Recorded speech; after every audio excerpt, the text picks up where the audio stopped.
We may be at record highs across the lower 48 in temperatures, but guess what's cooling off? Inflation. That's right. This week, the news centers around inflation and a CPI, which is a consumer price index report that came in cooler than what was expected. We also had existing home sales, which showed a drop for the second month in a row. But really, the news of the week was inflation and what that impact will have on the Fed when they meet again in September for their next Fed rate decision. So let's get on with the rest of the news that impacted our market this weekend. Yes, for the first time in 6 weeks, we saw mortgage rates come down.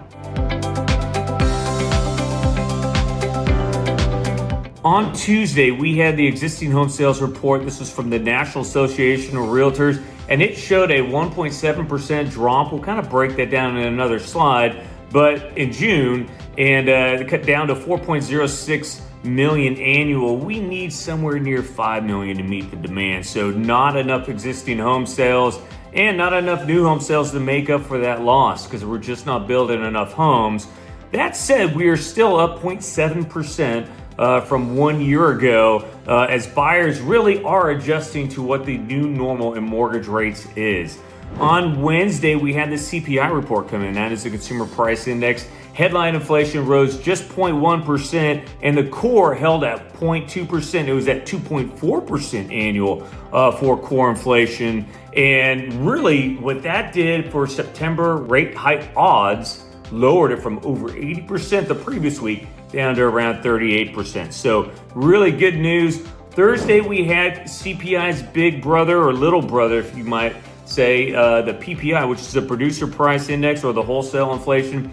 And that showed on the surface, it's pretty steady, but core actual jump up 0.4%. So that was a little higher and really the fastest pace that we've seen since the spring, which could be a preview of stickier cost pressures ahead. And guess what? The PPI report actually goes into this PCE report, which is the Fed's favored measure of inflation, which comes out on August 26th. Big news this week. Overall good. The prognosis is possibly no Fed rate hike in September.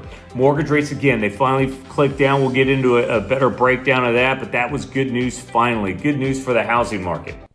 Okay, before we move on, I gotta say this. 91% of people watching this video now aren't subscribed to the channel. And look, if you're a Hawaii buyer, a veteran using your VA loan, or you're just trying to time the market right, this is exactly the kind of update you don't want to miss. So hit subscribe now, turn on notifications if you can, and let's get to the next report. Let's take a look at the July CPI report, a little more detail. Headline CPI came in at 3.4%. Core was at 2.5%. What's the difference between the two? Well, core strips out food and energy prices because those are typically more volatile. This is probably one of the first times in a while that we've seen the core actually be lower than the headline CPI. And one of the big reasons is because shelter. The shelter, which actually is about 45% of the reading for core CPI, was only 0.1% higher inflation, which is a good drop from what we've seen really super stubborn over the last several years. And energy prices, one of the reasons why this headline CPI is down, energy prices were actually down 1.5% over the month. So that's actually really, really solid, but that is also indicative of July, which saw, lower fuel rates for the most part. So we can expect to see that number a little higher, but as long as the shelter number stayed low for the core CPI, that should be good. And remember, the energy prices don't directly go into the core readings. When you look at PPI is a full point, almost a full point higher than what we're seeing on the CPI reports. And again, this PPI numbers go into the PCE. I know so many acronyms, but there's an importance to the numbers in the PPI because they actually go into the next PCE report, which again will be the final inflation report that the Fed sees before the September meeting. And it could portend, if we get a good PCE report, well, that actually might do us well and bring that 38% chance of a Fed hike down to maybe 0. Doubt they're going to look at lowering the Fed funds rate. Again, as much volatility as we have in the Middle East, that is not to be expected. We expect energy prices to continue to be volatile as long as we are in the conflict with Iran. Really, I would say the two reports coming out one day after another, Wednesday, Thursday, really were the catalyst for interest rates to finally start giving us a breather and helping us really. I think rates were almost a quarter point better today than they were a day ago, which was good news for those people who are going into contract right now. A real quick deep dive into the PPI numbers. We had the headline again, 0 versus a 0.2 expected, so that was great news. The core was up, though, really 0.4%, which is the fastest rate month over month since the spring, at plus 4.7%. Again, energy is a big reason for a headline. It was only down 0.31%. The key driver for PPI is portfolio management fees. When people are making more money, they're paying more in fees, and they were up 6.5%. That information flows directly into the PCE report, which comes out in 2 weeks. Let's look at existing home sales. We see a sales pace that is down 1.7% month over month. Median price, though, up 2% year over year, up to 434,000 in change. Months of supply up a little bit. Inventory is a little stickier, staying on the market a little longer, up from 4.5 months to 4.6 months. Days on market also up a tad from 28 to 29. In the West region, not a lot of movement. West region prices, median sales price still at 622,000. Let's take a look at the local market to see kind of where we're at and compare some of the numbers, especially the months of inventory. All right, so let's take a look at rates as we end this week. We are at 6.67 is the 30-year fixed rate. This is average. These are national averages based on Freddie Mac and a couple different mortgage reports. So 6.6, again, the first drop that we've had in 6 weeks. VA roughly flat at 6.46%. 10-year Treasury just slightly down. We were above 4.7, now at 4.65 as of recording of that. Every quarter of a point drop that we see in rates on a median sales price, single family home of 1.22 million. That's roughly a savings of almost $200 a month for our buyers. So really, it's important to see these rates continue to come down. Now let's take a look at the Fed paradox. All right, again, we're at 38% chance of a Fed rate hike in September, and here's the kind of 4 pieces of information that are going into that. GDP, talked about that last week. It was a miss, but it was mostly noise. Basically a lot of weaker inventories, weaker government spending. So we'll see what the next reading, which we will see next month, looks like. Strong labor market. Last week we had a 4.1% drop to 4.1% from 4.3% in unemployment rate. While the number of new jobs dropped, that lowering of the unemployment rate shows on the surface a strong labor market, which actually gives the Fed a reason to increase the Fed funds rate because there's such low unemployment across the country.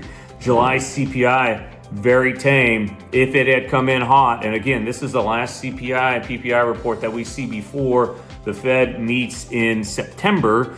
If it had come in hot, then that rate hike probably would have gone up to 90% or higher. But with the inflation being lower on this reading, that is a good reason not for the Fed not to raise the Fed funds rate. But really, the real fear is supply shock. The cost of energy, oil, gasoline prices. And while it doesn't necessarily affect core rates, second and third order effect does, all right? Because you got transportation. What is transportation driven on? Fuel, all right? We ain't all electric yet. So really a big shock that we could see if oil prices start to go up again. Let's take a look at the Oʻahu market again. 1.224 median sales price for single family homes, only 3.2 months of supply. Definitely a seller's market for single family homes. We are in a buyer's market to the nth degree on condos. Median sales price, though, despite being in a buyer's market, is still over $500,000, and it's been fluctuating between $500,000 and $524,000 for much of the last couple years. 7 months of inventory, that's a lot of inventory. Again, proving that we are in a buyer's market for condos. Tightest markets right now where the sellers have leverage: Pearl City, Aiea, Waipahu, and Mililani. I would also throw in there Kailua and Kaneohe, which are, I think, 2.2 months of inventory, which isn't that much for really the most desirable locations on the island. Loosest areas are town and the leeward side for condo, with over 10 months of inventory. And I tell you, I walk the neighborhoods, I see all the houses when I'm driving, all the condos on the market, and there are a lot of very good deals out there to be had. And I see this and I know this because sellers are putting their homes on the market already offering a seller credit. So that is a good starting point for a buyer who maybe doesn't want to spend any money out of pocket to buy their first home. You can do that right now, especially when you're getting $15,000 to $20,000 seller credit right out the gate. Talk about good. You don't pay your closing costs, and you can get a rate into the mid, possibly low fives if you get enough credit. So really some opportunities out there for buyers who are thinking long-term, not necessarily short-term.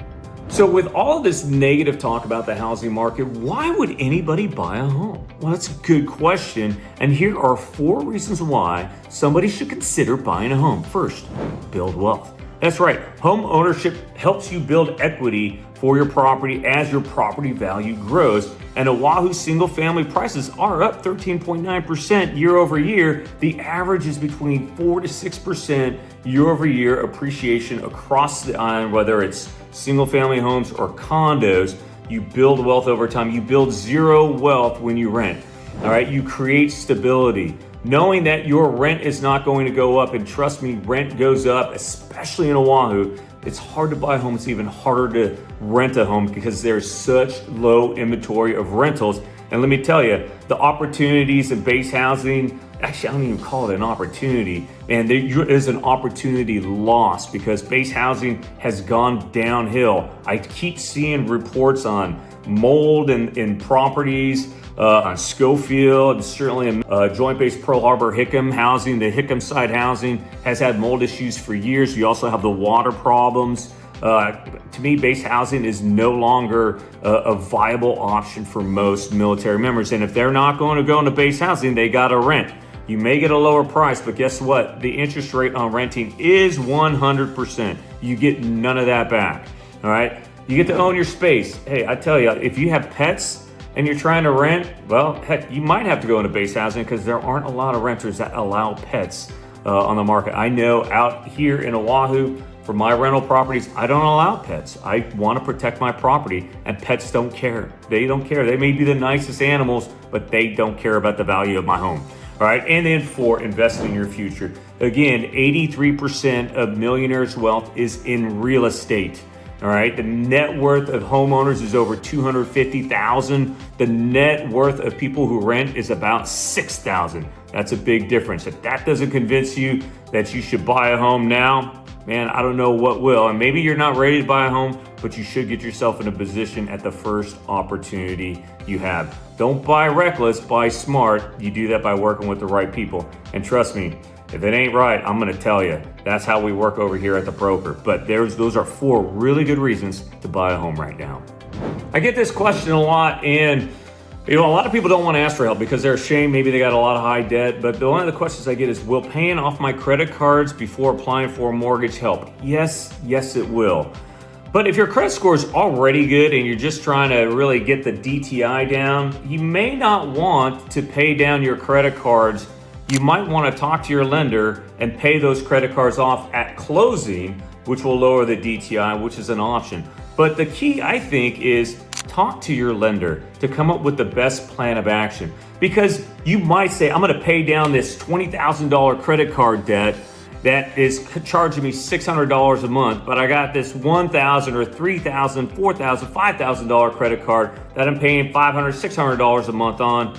You might want to focus on the one that has the highest monthly payment first, and you can pay off quickest. That will actually help you not only lower your DTI, but also get your credit score up. So it's never a bad idea to talk to your lender. Don't feel like you shouldn't you really should, and your lender should be able to help you make the right decision on what to do with the money that you have to pay it down now or to pay it down later. And here's one thing you never do. When you pay off a credit card, don't close it. Don't ever close it, because especially if it's a credit card, you are going to lose what you have as the available revolving credit.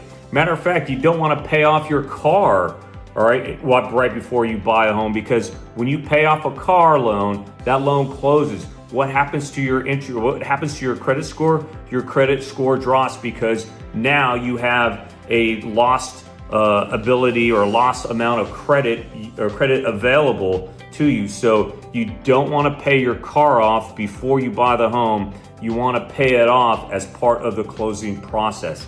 Most lenders can do it. I know certainly we can over here at the broker. But that's a great question. It's certainly part of that strategic, not just tactical, but the strategic discussion that you need to have with your lender before you get pre-approved, and certainly after and before you start putting offers in on homes. All right, what to expect going forward. Again, this is great news for us. The odds of a rate hike, 30 dropped to 38%. The next big meeting we have, it will be August 26th. That's the core PCE coming out, which is the Fed's preferred measure of inflation. August 27th through 29th, we have the Jackson Hole Economic Symposium. That's where the Fed Open Market Committee meets, and they basically discuss their strategy for the year ahead. September 4th, we have the August jobs report. So the first week of the month will be the next big jobs report, which will go into the Fed's decision on whether to raise or lower the Fed funds rate or keep it the same. And then September 15th to 16th is the next Fed meeting where they will make an interest rate decision. And again, the rates they are dealing with are the Fed funds rate. Those are the short-term rates, not mortgage rates. So it's not a direct correlation, but believe me, the mortgage rates will move based on what the Fed does. That's what we got for you this week. I hope you guys have a great weekend. Please don't hesitate to reach out with any questions. And hey, don't forget to share this. Don't forget to subscribe. If you made it this far, subscribe, all right? Because this way you're gonna get a lot of other information I'm putting out that's gonna help you manage your wealth, buy your home, sell your home, and keep more money in your pocket. All right, have a great weekend. Bye.